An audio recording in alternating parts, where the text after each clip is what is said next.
اب اس میں عام طور پر بگاڑ کیا ہوتے ہیں دین کے معاملے میں؟ اس کا جواب اگلی آیت، ربکم اعلم بکم، بہت زبردست جواب ہے، تمہارا رب تمہیں زیادہ جانتا ہے، ان یشاء یرحمکم، اگر وہ چاہے تو تم پہ رحم کر دے، وان یشاء یعذبکم، اور اگر وہ چاہے تو تم کو عذاب دے، وما ارسلناک علیہم وکیلا، اور نہیں بنا کر بھیجا ہم نے آپ کو ان پر کارساز۔ کیا مطلب اس بات کا؟ بات یہ ہے کہ جب آپ دین کی تبلیغ کرنے لگتے ہیں تو عموماً لوگ آپ سے الٹے سیدھے سوال کرنے لگتے ہیں، اور ان سوالات سے بعض اوقات جھنجھلاہٹ ہوتی ہے، اریٹیشن ہوتی ہے، اور انسان بعض اوقات غصے میں، بعض اوقات جذبات میں، بعض اوقات کسی بھی طرح بے احتیاطی اور بے اعتدالی سے ایسے جواب دے دیتا ہے کہ جس سے دوسرے غلط مطلب نکال لیتے ہیں یا اپنے مقاصد پورے کرتے ہیں۔ ربکم اعلم بکم، اللہ زیادہ بہتر جانتا ہے،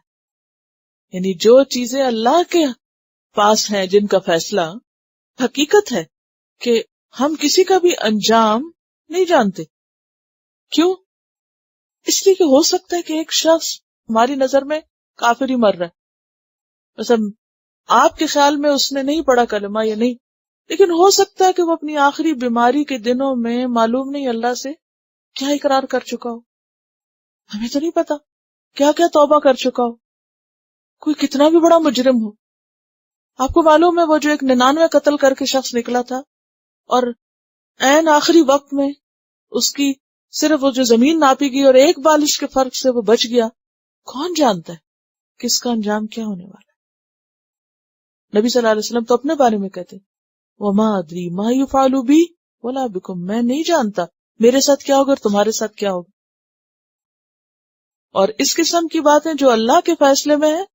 ان پر تو بہت ہی محتاط رہیں کہ یہ تو میرے رب کو پتا، مجھے نہیں پتا، میں بھی اتنا ہی جانتی ہوں جتنا آپ جانتے ہیں، میرا علم آپ سے زیادہ نہیں۔ آپ صلی اللہ علیہ وسلم سے جب جبریل علیہ السلام نے سوال کیے تھے، کچھ سوالوں کے آپ نے جواب دیے تھے، مل ایمان مل احسان،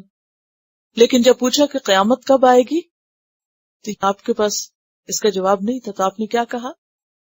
کہ پوچھنے والے سے زیادہ نہیں جانتا۔ اس معاملے میں میرا علم تمہارے جیسا ہی ہے، یعنی بحث مباحثے سے پرہیز کرنا چاہیے، چاہے آپ کے پاس کتنے بھی دلائل ہوں۔ ربکم اعلم بکم، معاملہ اللہ کے سپرد کر دینا چاہیے۔ اسی لیے اکثر علماء اپنی بات کے آخر میں کیا لکھتے ہیں؟ واللہ اعلم بالصواب، کہ جتنا علم ہمارے پاس تھا وہ تو ہم نے بتا دیا اور باقی اللہ کو زیادہ پتا ہے۔ ان یشاء یرحمکم، اگر وہ چاہے تو تم پہ رحم کر دے، وان یشاء یعذبکم، اور اگر وہ چاہے تو عذاب دے تم کو، وما ارسلناک علیہم وکیلا، اور ہم نے آپ کو ان پر کارساز یا ذمہ دار بنا کے نہیں بھیجا۔ ایک اور جگہ پر آتا نا فذکر انما انت مذکر لست علیہم بمسیطر، ہم نے آپ کو ان کے اوپر کوئی داروغہ نہیں بنایا، پولیس مین نہیں بنایا، آپ کا کام ہے بتانا اور چھوڑ دینا، آپ بشیر و نذیر ہیں، ان پر وکیل نہیں ہے، یعنی ان کے معاملات، ان کی جزا سزا آپ کے ہاتھ میں نہیں ہے، اور پھر کسی کو بھی زبردستی مسلمان نہیں کر سکتے۔